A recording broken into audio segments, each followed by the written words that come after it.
Avis à toi, consommateur de porno.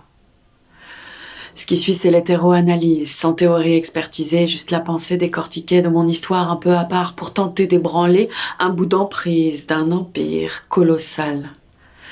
Premier contact, j'avais pas les codes. J'étais persuadée que ça concernait que les mecs un peu frustrés. En fait, j'étais en couple avec un consommateur. Mon gars de l'époque avait suivi les cours du soir sur Internet en zappant total le principe de fiction, ce qui nous posait manifestement un problème de distanciation et j'imagine que c'était pas super satisfaisant parce qu'il galérait à essayer de performer avec moi un replay, automatiquement confronté à la spirale de l'échec vu que lui avait pas à disposition les mêmes outils de production. Le cadrage, la prise de son, l'option zoom, les pilules, les coupures, le mixage, bref, tout ce qui fait que ce qui se passe à l'écran se transpose pas dans la réalité. Puis moi, j'avais pas lu le script. Alors il me perdait super vite. J'y comprenais rien à sa façon de procéder. Quelques temps plus tard, fini l'indirect, j'avais décidé d'explorer ma sexualité droit dans le piège. C'est dans le porno que j'ai été pompée. Parce que gratos, parce que discret, parce que facile d'accès, j'ai commencé à visionner sans me méfier. On oublie rapidement qu'on a affaire à une industrie tentaculaire, bien planquée derrière les sociétés écrans et les paradis fiscaux, des masses de thunes brassées, du coup pas mal de trucs qui s'incrustent dans les rétines sans qu'on fasse gaffe et des stratégies bien huilées par le jus des éjacs pour mieux contrôler des comportements, endormir des cerveaux et capter des réflexes de conso. Si t'as pas ça en tête et que t'importes ça direct dans ton sexe, tu prends le risque d'escamoter tes sens.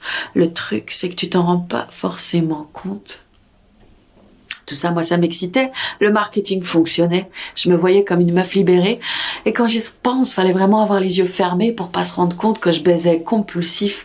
Dans les journées compliquées, j'ai pu caler jusqu'à 3 rencarts successifs sans combler quoi que ce soit de mes envies sexuelles. L'industrie du cul décale ta cervelle et te décolle le cœur comme toute logique financière. Et quand je regarde en arrière, je vois bien qu'à l'époque, dans mon lit, il y avait souvent des mecs, mais que mes rêves s'étaient barrés. Alors ok, j'ai conscience d'être quelqu'un d'excessif, mais si je te raconte ça, c'est parce que je crois qu'on est quelques-uns à avoir laissé s'infiltrer des pans d'économie jusque dans notre façon de niquer. Dis-toi, quand tu sais plus quelles tes images X solo, c'est un peu comme si tu donnais les codes d'accès, ta libido, à l'industrie porno.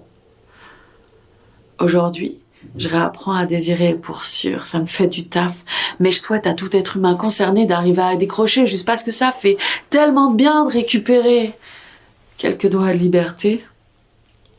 Alors, un point d'interrogation que je laisse en suspension dans l'air de tes pensées en espérant qu'il investisse l'espace ce soir, au cas où t'aies l'intention d'en mater. Dis-moi, qui contrôle ton sperme ?